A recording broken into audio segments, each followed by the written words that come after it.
You are still watching Ways Now. Happy Independence Day, Ghana. On this day in 1957, Ghana declared its freedom from colonial rule and became the first independent country in sub-Saharan Africa. March 6th is a national and public holiday where traditionally many businesses close so citizens can attend parades, marches, and carnivals in Ghana. So, Charlie. This is one place that I really wish I want to go to.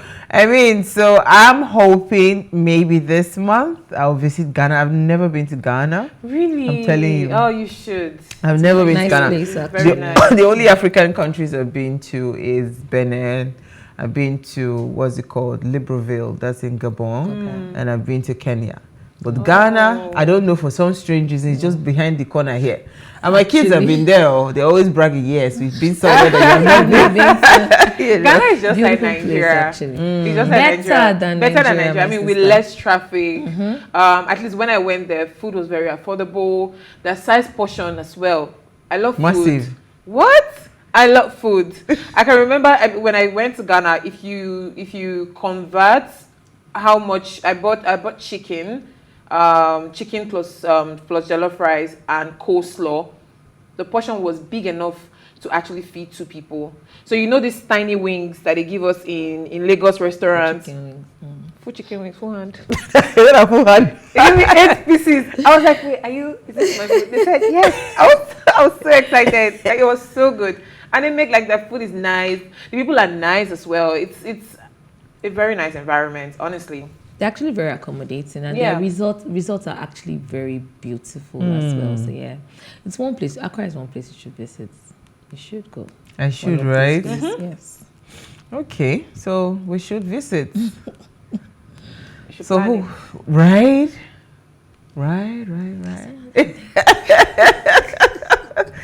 Okay, we should plan it. I actually need to visit it because I've heard so many good things about Ghana, and I really want to go there. All right, so what did we find in the news? Let me start with you, Jennifer.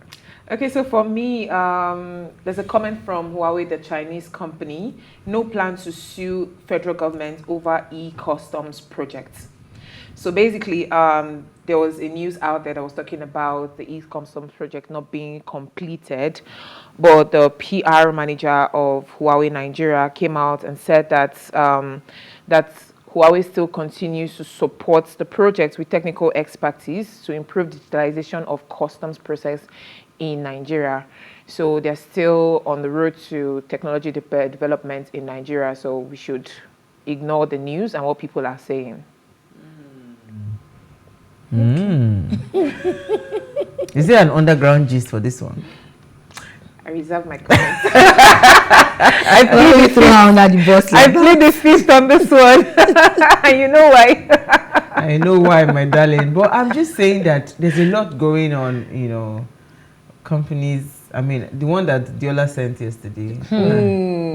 That one we haven't heard anything to confirm if that's true. Nobody has said anything. Right? So we'll still we're waiting. Yeah. Because I have a lot of things to say about all these companies. Patient.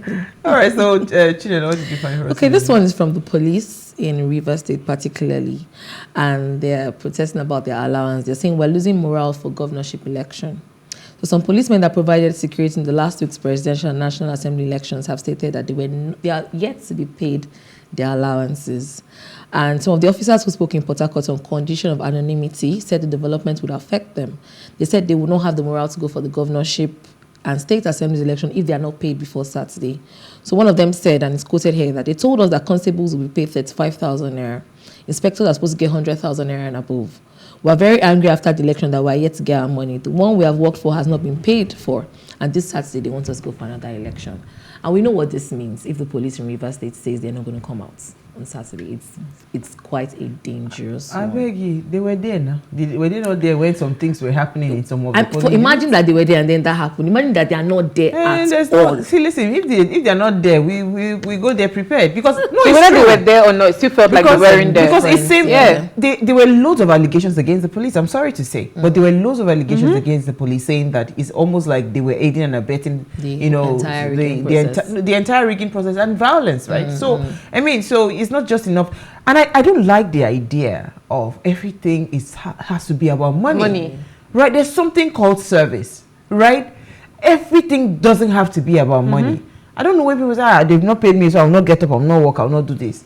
There are some people that will do it for free. Just give them the weapon. They'll actually do it. Yes. That's what because this thing is about, it's service to your country, service to humanity. It comes first before anything called money and all of that. So every time you keep threatening people, if we've not been paid, so we will not do the job. The one that you were there, what did you do? What did you do? It's so crazy that we don't feel your impact. On a normal day, election aside, we don't feel your impact. And during the election, we still did not feel your impact. So there's no excuse. Anything you want to say doesn't exactly hold water, to be honest. But I hope for their sake they get paid. I hope so. So my story is actually quite interesting. All right. Is it? Let me find the Septuagenarian. When I saw this story, I was first of all very scared, and I said, "What have we turned to as a people?" It says, so the domestic workers and others, they cut the septuagenarian's genitals. So according to the report, that the domestic worker, her name is Onyebuchi Eze, alongside 2 other fleeing suspects, had allegedly used sharp objects to cut off some vital parts or vital organs, including the genitals of a 72-year-old woman in Umweze in Orumba North local government area of Anambra. Now, Punch had gathered that they went to her residence, right? And this particular, domestic staff, led these 2 other people into the premises, right? The parts that they took from the woman, right, was her genitals, of course, her ears, her nipples, fingers, and amongst other things. I see, which kind of wahala be this one? So now, the juju now, before they will tell you that the ritual is for either newborn baby or virgin. Now an old woman that is vulnerable. Like, this is actually scary, because if this thing is a thing, then there's problem.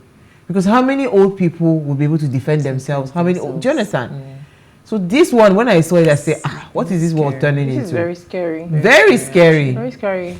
And sometimes when people's parents get very old, or when our parents get very old, because you're not there physically, you tend to pay for external help to care for you. So that's the whole essence of even putting a living nanny and all of that to watch over your parent, right? So I'm just thinking now, should we, because again, there is a downside to adopting or adapting to the way the Western world, where they have old people's homes, right? Yeah. But even those old people's homes, there've been so many reports of how those nurses really deal with them there. But those ones, the complaint is that they get a lot more detached, they get a lot more depressed because they are not with family, right? But this one now, you hire a domestic staff, take care of my 72-year-old mother, and only for you to come back to find your mother that they had taken, removed all her genitals and parts of her body.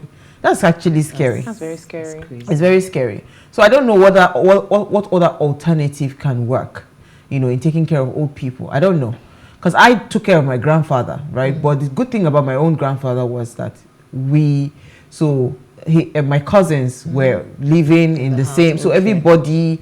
So when I'm on holiday from university, I will go there, take care of him. Then at some point when he was really sick, I remember going home and, I saw him that day. It was quite emotional because he couldn't pass stool. So we held him, and my granddad is quite big. So we held him, not like fat, but tall. He's huge. So we held him, and as he was trying to pass out stool, because my mom had told us what to prepare, black soup and all of that. And then when he eventually passed stool, so you could see tears, because at that time he had partial stroke, tears dropping down his eyes. And I remember what he told me many years before then, that for him to be a vegetable and become a burden to his family, he would rather just let God just take his life. So when I saw that tears, I just knew. By the time I go back to school, you know, I had gotten the message that he had passed. But hey, I mean, these are things that, so I mean, there's a connection with old people and, you know, family members and all of that. So maybe I don't know how we're going to do it, but some people that have busy lives, what will you do? You can't do without having a domestic. So now it is the person that you put in charge to take care of your parent. This is really scary. Because if this is a trend now, if your baba they tell them what they go do, there's problem. Because there's a lot of old people that are being taken care of by domestic staff. So they're at risk and we need to protect them. All right, so let's take a break. When we come back from the break, hopefully we'll be able to have our guest join us in the conversation. Stay with us. We'll be right back.